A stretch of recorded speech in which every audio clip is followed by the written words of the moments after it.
ñoo ngi fii ci Sen TV Modou Lo waroon fee jàkkaarloo ak Ama Baldé waaye tey gis nga ni affaire yi mujj demee ñu ngi fekk suñu grand frère borom baatu war bi macha allah Baba maa ngi lay ziar. Modou maa ngi lay delloo ziar rakk ji. si loo nekk. sant borom bi. jàkkaarloo Modou Lo Ama Baldé mu mel ni ñaari mbër yi tey gisante bi yomb. waaw seen gisante lu jafe la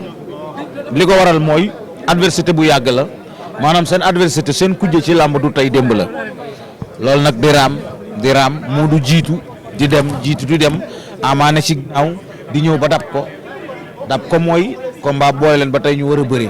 loolu nag ba mu amee ba tey yàlla dogalagul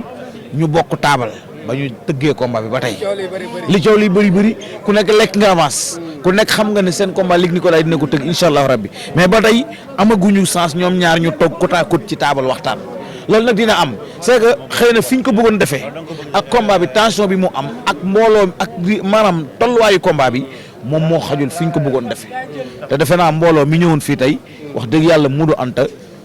dafa jéggi dayo loolu xajul sax. xam nga jëm arène waaw voilà kon xam nga kon ci quartier bu mel nii tamit vraiment du loo xam ne lu mënoon nekk fii la quoi. pour prochaine jàkkaarloo bi lan mooy solution bi ba nga xam ne dinañ mën a jàkkaarloo Modou toog Ama toog promoteur du toog. mais ay stade ñu ngi ci dëkk bi. arène nationale làmb ko moom stade Iba Mar Diop làmb mën nañ ko fa yóbbu mën nañ ko Maris Ndiaye organiser ko def fa ring su ko defee ku ci ne sa staff dinañ la indi ñu accompagner sécurité bi taxaw parce que lamb bu ne am na Sénégal waaye nag lamb bi dafa bokk ci lamb yi ñi nga xam ne day marqué Sénégal bi ci des mooy Luc Nicolaï ku ne xam ne tamit boo bàyyee xel ay événement am bëri na ci yoo xam ne nii des fois buy commencé nii lay débuté mais nag bon par la suite fa muy mujjee mooy day mujj réussir ñu ngi koy ñaanal mu réussir ko quoi mais xam naa yóbbu ko ci arène nationale war a Maris Ndiaye wala Iba Mar defal ko ring pour man mooy gën quoi. jot ngaa gis Ama bi mu ñëwee. Ama non jotuma ko gis nag wax dëgg yàlla. gisuma tey ñaar kenn gisuma si kenn. mais loo leen di wax ñoom ñaar. waaw li ma leen di wax rek ñu xam ne seen supporters yi. waaw li ma leen di wax mooy ñu xam ne ñun bés la ñu am te liggéey moo leen yóbbee fii ñu ne kon nañu fonk bés bi wax ak ñi nga xam ne tamit ñoo leen di ñoom seen staff bi gën leen a ñaax xamal leen ne bés bu ñu am ñoom dafa am importance ñu bañ ko fay bañ a def luy tax bés bi di yàqu wala lu ñu koy caaxaane ñu teg ko ci cadre sport tamit quoi donte tamit am na enjeu trop jërëjëf. am na solo noonu la demee Babacar dinaa wax ak DG bi. day wàññi li muy kàddaa bi mu ne noonu la demee. jaajëf Bamba maa ngi fekk ba tey suñu PDC ñu koy wax Ibrahima Faye Beuz maa ngi lay ziar. waaw delloo ziar bu baax Modou Anta di nuyu ñu ñuy seetaan ñëpp ci 4appuis TV.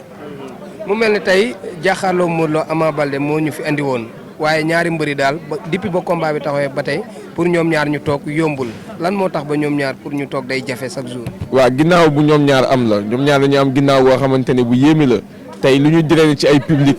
pour dajale leen ci benn place lu compliqué la parce que gis nga Ama Baldé moo ñëkk a ñëw ànd ak benn foule bu exceptionnel te tey boo xoolee le dispositif yi nga gis nii ci ay gendarme ak ay policiers nekk na dispositif bu exceptionnel mais n'empêche contenir ñu public boobu yëpp donc tey Ama Baldé bu mu ñëwee Modou Lo accusé de retard te lu tax Modou Lo accusé de retard yaakaar naa ni ñu mu àndaloon ñoo bari boo xamante ne gars yi dañu obligé bloqué leen tamit pour wàññi nit ñooñu donc tey le temps Ama Baldé Modou Lo di yegg si Ama Baldé dem na donc ce n'est que partie remise parce que tamit lamb lii duggule ci lamb Balla Gaye 2 Gris Bordeaux bi ngeen fàttali ko combat di ko gën a rëy te Balla Gaye 2 Gris Bordeaux nii la débuté premier face à face Balla Gaye dafa ñëw toog di xaar Gris Bordeaux lu yàgg Gris Bordeaux soog a yegg si waaw fekk Balla gedd na ak Balla Yékini ak yeneen combat est-ce que amul ci Balla Gaye Modou Lo sax. mu mel ni promoteur moom ay événement buy commencé day xaw a am yu demee nii mais bu demee ba ca digg ba léppay normal. waaw loolu peut-être xam naa ni ku ci nekk ak particularité chez Luc Nicolaï en tout cas mais bon mën nañ ne wax del tey malheureusement amateur yi raté nañu spectacle bu mag parce que waroon na mën nekk spectacle bu neex bu ñëpp doon xaar diaspora bi guddi na am na ñoo xamante ne bu minuit 1h du matin ñu ngi doon toog di xaar live bi nii donc malheureusement nekk na loo xamante ne c'est regrettable mais n'empêche lamb ak nii moo ànd xanaa staff Luc Nicolaï & Co di leen wax ñu gën a defaru rek pour prochain face à face bi ñu réussir ko avec brio. Lamine Seck am lu ma wax mu ne est-ce que duñ jël ñaari mbëri ñu yóbbu leen Gambie ñu def foofu face à face yóbbu fa artiste bu mag loolu est-ce que du solution. non man d'accord ma ak Lamine ci aspect boobu noonu parce que tamit face à face boobu Gambie soxla na ko mais Sénégal la ko gën a soxla de. Sénégal la ko gën a soxla. pourquoi pas arène nationale mu yaatu lool lamb moom ko. waaw arène nationale pour man c'est pas propice pour un face à face lu mel ni stade Marius Ndiaye lu mel ni Dakar Arena même si sori na mais genre complexe yu mel noonu wala boog ay place du souvenir yooyu yaakaar naa public bi mën a ñëw en masse dispositif bi doy sécurité bi vraiment mu doy yaakaar naa ni loolu la ñuy xaar. dernier kàddu gi lan ngay ban message ngay lancé supporters yi Modou Lo yi ak yu Ama Baldé ay si làmb. ñu dal xam ni yàlla noppi na ba pare tey làmb dafay jeex bu la sa mbër jaral ngay def naka su dul noonu bu la sa mbër jaral ngay tayle sa bakkan tey yàlla noppi na sport foo la tey Ama Baldé du am bés bu ma gën a mag bésam ak Malick Niang Modou Lo du am bés bu gën a mag bésam ak Balla Gaye donc lu weesu na luy ñëw itam day weesu donc nañu xam ni que dara jaru fi def lu ñaaw bu ñu saagante bu ñu xeex bu ñu gaañante nañ ànd ak fair play mu mel ni feetu Balla Gaye de Modou Lo bu ñuy njëkk a bëre nga xamante ne bu fumigène yi tàkkee pétard yi tàkk ku supporter Balla Gaye de ak Modou Lo kottante nga kontaan ci loolu donc sant yàlla bu baax a baax. jaajëf. Donc lamb c'est ça, il y aura de la tension mais une tension sportive voilà moo tax je lance un appel aux deux camps ñu bañ a déborder maanaam ñi fexe ba image bu ñu bëgg wone lamb actuellement ñi am ko maanaam ñi mu am tension verbale peut-être pas tension pas verbale jaay événement mais mu bañ a am ay blessures ay agressions parce que loolu mooy dundal lamb parce que toog nañu 1 an amuñu événement yi mel nii soxla nañ ko pour dundaat te yaakaar nañ ko ci combat ñaari adversaire ak promoteur. dimanche passé lamb am na diggante Eumeu Sène ak Lac de Guiers numéro 2 kan nga yeddi ci ñoom ñaar. mais ñoom ñaar lay yedd d'abord Eumeu Sène amul dara lu muy prouver ci làmb parce que doon na roi des arènes bëri nag champion bu nekk mais dafa am li nga xamante ne moom moo nekk ci moom depuis ci mbapat ba tey maanaam du xaar dafa wóolu boppam parce que xam na ni technicien la c'est vrai jógee na ci défaite une défaite da nga koy bàyyi ci ginnaaw nga avancé bul ko calculer sa bopp. pourquoi ñi koy naan ci défaite nga jóge waroo am beneen défaite déjà ñi nga installé ci boppam li nga xamante ne mooy doute alors que dafa war a am confiance dañ ko war a ne combat boobu la accident de parcours la xam nga fàttee ko nga jublu sa kanam parce que da nga war a dem lijjantiwaat say adversaires yi daanaat leen am xaalis pour que li nga tardé ci problème yi nga amoon dans le passé nga mën a reconstruire sa vie. Lac de Guiers 2 il est défensif. loolu mooy stratégie am loolu point fort am la jour bu muy dem ba di ko bàyyi te amélioré wul li nga xamante ne moom mooy offensive am su demee dañ koy daan humiliante parce que nit ku nekk day am forum nee naa la Birahim Ndiaye nee na lamb ñaara da ngay mën a défendre wala nga mën a offensive c'est vrai les amateurs bëgg nañu tamit vraiment ay combat yi neex léegi les adversaires képp nga xamante ne da nga jël décision bëree ak Lac de Guiers 2 bu défensif yow ba nga bañ a défensif boo xamee ni mënoo offensif ci kawam bul nangu combat bi taxaw parce que il restera un lutteur offensif ba keroog bi muy changé défensif bi keroog bi muy changé de stratégie donc promoteurs yi tamit nañu boole des lutteurs yi nga xamante ne ay opposition de style lay doon offensif ak défensif loolu mooy indi combat bu neex mais mënoo jël deux défensif nga boolee leen on va assister à des combats insipides loolu la ñuy regretter en réalité donc ñoom ñaar nañu gën a def effort Eumeu Sène na xam ni lii bor la nga xamante ni daf ko war a fay amateurs yi fay ko ay supporters am Lac de Guiers 2 dafa war a xam ne lii bor la encore une autre dette li nga xamante ni daf ko war a fay ay amateurs am wala ay supporters am c'est vrai que jëloon na engagement attaqué na un peu sandi na ay coups fekk na Eumeu Sène bi fi mu nekk mais on veut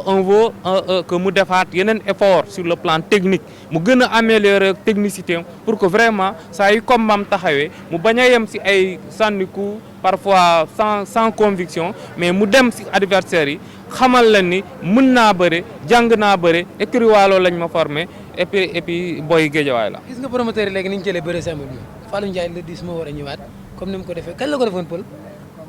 wala Pël dem na le 10 moo war a ñëwaat ci bëre simple. waaw année nag dafa mel ni Fallou moom bëri simple bi ci la gën a concentré moom ak nawle bi. man en général su ma gisee benn phénomène maanaam ñëpp jëlandoo décision pour song leneen damay tiit parce que affluence baaxul maanaam dem ci dara avec abondance baaxul nañuy def dara avec modération xam nga nañ ciy dem mais ba pare ni xool nan lañ ciy demee parce que amoon na fi benn année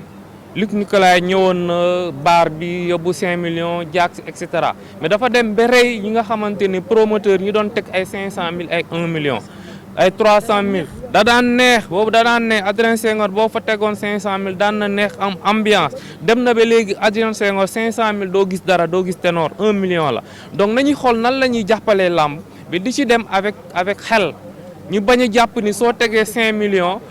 dina bëri ay mbër li nga ci am public un grand public mais que les gens réfléchissent c'est lépp li ñu war a poser ci làmb pour le développement de la lutte mu bañ a nekk hausse brutale après mu am chute brutale donc lépp dafa war a ànd avec xalaat ak avec xel waaw. jërëjëf Abdoulaye. merci beaucoup. noonu la demee daal bu leen ko fàtte incha allah le 10 Fallou Ndiaye mu woote fële ci arène nationale na ñëpp ñëw bëggee anam. moo dox seen diggante ba tey mënuñu toog. arène bi sans frontière tey foo nekk nii. tey maa ngi 4 appuis. 4 appuis ci xaadim. cey sëñ xaadim. dégguma la wax. Modou Lo Ama Baldé mu mel ne tey ñoo fi waroon a jaaxaarloo mais mbooloo bi ñuy dégagé macha allah bëri na trop Ama moo njëkk a ñëw gis nga ko ba ni mu génnee coow sax jotoon na fi am mais mujj nañ ko réglé ñaari mbëri lan mooy seen kii ba ñoom ñaar mënuñu toog jaaxaarloo. non du xam nga dayoo làmb ji moo toll foofu mais promoteur bi mooy xoolaat boppam xoolaat estafam ndax tey y a des choses yoo xamante ne tey dañ koy defaraat daal tey lii xajut fii yow sa bopp xam nga ne lii xajut fii tey waroon nañ ko mën a defee arène nationale même bu ñuy dagg billet sax dañuy dagg billet ndax jaral na ko supporters yi jaral na ko ñi nga xamante ne ñooy bëggee mbëri wala ñu yóbbu ko teeru bi wala ñu yóbbu ko feneen wala ñu yóbbu ko Gambie wala ñu yóbbu ko Tamba wala fu leen neex ñu yóbbu ko fa nga yóbbu ko foo xamante ne daal ñëpp dañuy stable mais tey mënoo jël mbooloo bu toll ni mbooloo Modou Lo mbooloo Ama Baldé nga bëgg leen indi fii tàncaloo da am ba pare sécurité bi demeewut woon noonu Modou Anta foog tamit ñuy xam ne ñaari mbëri ñoo am ginnaaw am ñi leen bëgg yow gis nga ne combat ba mu taxee ba tey coow dafa bëri corona bi lu muy ñëw combat Modou Lo Ama Baldé nit mënoo wax te doo ko tudd nit du ko fàtte puisque foofu la affaire bi toll ndax nag li tax coow li gën a bëri ñii ne Modou Lo daan na Ama Baldé Modou Lo daan na Ama Baldé mbapat dañoo war a leeral ñii ne loolu du dëgg ñii ne am na comprendre nga ñoom ñaar ñu war a daje nekk ay xale yu nekk ci yoon nag magante bi tey dañu ne bëriwul ba ci Ama nangu na ko nee na day jàpp ne rek ay génération lañ xam nga te ñaar ñooñu buñ dajee day neex dinañ bëre dinañ xeex dinañ ambiance gis nga li fi xew te dara xew Olof Ndiaye nee na cin bu naree neex bu baxee dafay xeeñ dëgg neexul. macha allah ban message ngay lancé supporters Ama Baldé ak yu Modou Lo yi gaañante beeg yooyu noonu est-ce que jar man daal li ma leen di wax mooy en tant que sœur ñu xam ne làmb la fo la ak ree comprendre nga ñu fair play te xam ne bu jeexee lépp Sénégal la tey bu Ama daanee Modou Lo jël couronne bi Sénégal la du ko yóbbu Burkina du ko yóbbu Kédougou tey jii nii Modou Lo bu daanee Ama Baldé Sénégal la du ko yóbbu Mali du ko yóbbu fenn fii lay yem Sénégal te suba maanaam mbëri ñoom dañoo bëggante na ci nit ñi teey dëgg la nag mun nga faral nit nga xuloo def yooyu mais xeex jaru ko moo mujj yow ki ngay xeexal tey suba mun na la jëriñ dara jaru fi dara nañ ko rafetal moo gën doon ay ennemi xam nga guerre mun ngeen defante sama mbër mooy daan sa mbër mooy daan kii yemul yooyu doy na mais ay génne ay violence na arrêté ci làmb ji daal làmb lépp noobul la du dëgg kookoy pël bu rafet borom Bawol TV Bamba kon xam naa ne foofu la ñuy teg suñu baaraam incha allah ba beneen yoon Bamba jaajëf